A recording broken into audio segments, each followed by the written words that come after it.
மாமா எனக்கு வேலை செஞ்சு ரொம்ப டயர்டா இருக்கு. எனக்கு கொஞ்சம் ரெஸ்ட் வேணும். கொஞ்ச நாள் என்ன, ஒரு வருஷம் ரெஸ்ட் எடுக்கிறதுக்கு என்கிட்ட ஐடியா இருக்கு. அப்படியா? ஆமா. மாமா சொல்லு. ஃபர்ஸ்ட் 5 மாசம் எந்த வேலையும் செய்ய விட மாட்டாங்க. Complete bed rest.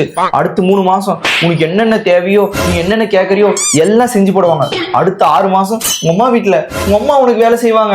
அவங்க உனக்கு என்னென்ன தேவையோ அதெல்லாம் செஞ்சு போடுவாங்க. சூப்பரா இருக்கு மாமா. என்ன ஐடியா சொல்லு மாமா. ஆனா இதுக்கு நீ அக்செப்ட் பண்ணிப்பியான்னு தெரியலையே. ஏய் சூப்பரா இருக்கு, நான் அக்செப்ட் பண்ணிக்கிறேன். சொல்லு. சரி, இவ்வளவு கெஞ்சி கேட்கறதுனால சொல்றேன். அங்க பாரு தீரன் விளையாடிட்டு இருக்கான். அவன் எத்தனை நாள் தான் தனியா விளையாடிட்டு இருப்பான். அவனுக்கு ஒரு தம்பி கிடைச்ச மாதிரி ஆகும், உனக்கு ஒரு 1 வருஷம் லீவ் கிடைச்ச மாதிரி ஆகும். எப்படி? ஹலோ 108ங்களா? இங்க பொண்டாட்டி கையில ஒருத்தன் அடி வாங்கி ரத்த வெள்ளத்துல உயிருக்கு போராடிட்டு இருக்கான். சீக்கிரமா வந்து காப்பாத்திடலாம். நியூஸ்க்கு சொல்லிடுங்க.